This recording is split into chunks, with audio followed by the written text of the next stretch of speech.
Mafia बड़ा हो या छोटा हो, बहुत नाम है मेरे पास, पूरी लिस्ट है, बात करूंगा इसके बाद। लेकिन पहले एक मूलभूत एनकाउंटर होना, माफिया को पकड़ने जाना पुलिस द्वारा, माफिया के द्वारा, उस गुंडे के द्वारा पुलिस पर फायरिंग और फिर पुलिस की जवाबी फायरिंग समझ आती है। लेकिन अतीक अहमद चाहे जितना भी बड़ा गैंगस्टर था, हां था, लेकिन कैमरा के सामने, सबके सामने पत्रकार बन के आए और मार गए। पुलिस कस्टडी में था वो गैंगस्टर, क्या सवाल नहीं उठता? उठता है, उसकी इंक्वायरी चल रही है। वहीं ये जीवा, चाहे ये गैंगस्टर था खुद, मुख्तार अंसारी के लिए कहा जाता है काम करता, एक और बहुत बड़े माफिया है, उनकी इससे बहुत तगड़ी लड़ाई चल रही, लेकिन फिर भी पुलिस की कस्टडी में, एक बार फिर कोर्ट रूम में जज साहब के सामने, इस बार वकील बन के आए, खूनी और गौर दोनों में अरेस्ट हो जाते हैं, अतीक अहमद में भी और यहां भी। पुलिस कस्टडी में यह कैसा एनकाउंटर है? पुलिस कस्टडी में यह कैसा मर्डर है? Murder is the right word. सवाल तो उठेगा, क्योंकि लॉ एंड ऑर्डर, इसमें कोई दो राय नहीं कि उत्तर प्रदेश का लॉ एंड ऑर्डर बाबा ने ठीक किया, लेकिन ये जो दो इंसिडेंट हुए हैं, ये कौन लोग हैं? क्या ये जानबूझ के हो रहा है? ये कैसी मॉडस ऑपरेंडा है?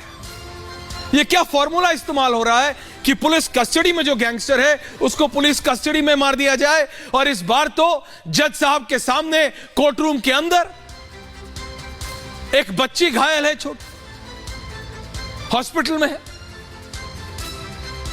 लॉ एंड ऑर्डर के सवाल पे उत्तर प्रदेश को उत्तम प्रदेश बनाने के लिए निकले हैं बाबा, लेकिन उसके बीच में ये जो दो इंसिडेंट है, ये दो व्यक्ति, कुख्यात गैंगस्टर माफिया, कैसे कैसे केस इन लोगों के ऊपर नहीं है, लेकिन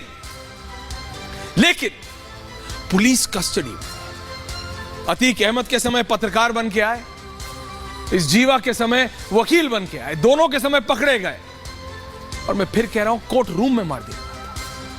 और जहां तक जो लोग लॉ एंड ऑर्डर की बात करते हैं, तो मैं उन्हें बता दूं, 9 जुलाई 2018 मुन्ना बजरंगी नाम का यह माफिया, करीब 40 केस दर्ज थे, 40 से ज्यादा हत्या के आरोपी, यानी 40 से ज्यादा मर्डर केसेस थे। 2005 में कृष्णानंद राय की हत्या इसी ने की थी, और यह कहा जाता है कि जब गोलियों से भून दिया था कृष्णानंद राय को, उसके बाद दोबारा चेक करने आया था कि जिंदा तो नहीं, और दोबारा फायरिंग करी थी। 9 जुलाई 2018 बागपत जेल में इसकी हत्या हो गई।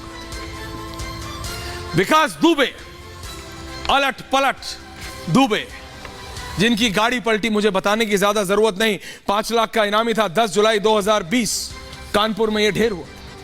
गौरी यादव डकैत एनकाउंटर, 3 ग्रामीणों की इसने हत्या की थी, 140 से ज्यादा केस थे।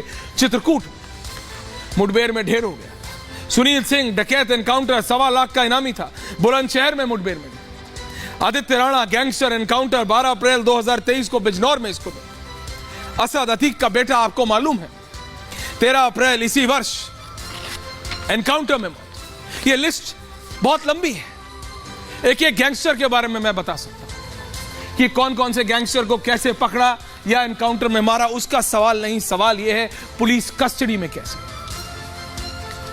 और ये कौन लोग हैं जो लॉ एंड ऑर्डर की सिचुएशन को खराब करने की ये कोशिश कर। इनका कहीं किसी से कुछ साठ गांठ तो नहीं है। इन्हें कैसे पता लग जाता है कि कौन किस समय किस कोर्ट रूम में पेश होगा? और जब पुलिस को पता है कि ये ऐसे गैंगस्टर्स हैं जिनकी इतनी दुश्मनी है, क्या इनके लिए कोई प्रोसेस हैंडल नहीं होता? क्या ड्यूप्स नहीं होते?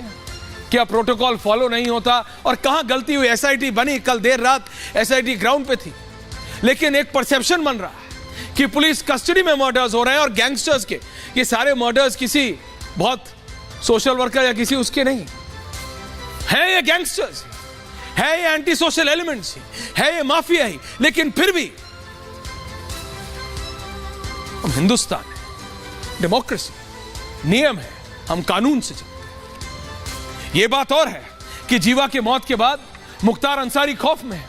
कहा जाता है मुख्तार अंसारी का बहुत करीबी था ये जीवा, उनके लिए बहुत काम करता था। यह बताया जा रहा है कि पिछली रात बैरक में सो नहीं पाए मुख्तार अंसारी। मुख्तार अंसारी वही लंबी कदकाठी वाले, कहा जाता है जब चलते थे तो एक जिप्सी आगे चलती थी, उसमें एलएमजी और एक लाल झंडा, जी हां एलएमजी और एक लाल झंडा लगा रहता था कि हट जाइए, अंसारी बंधुओं का काफिला आ रहा है।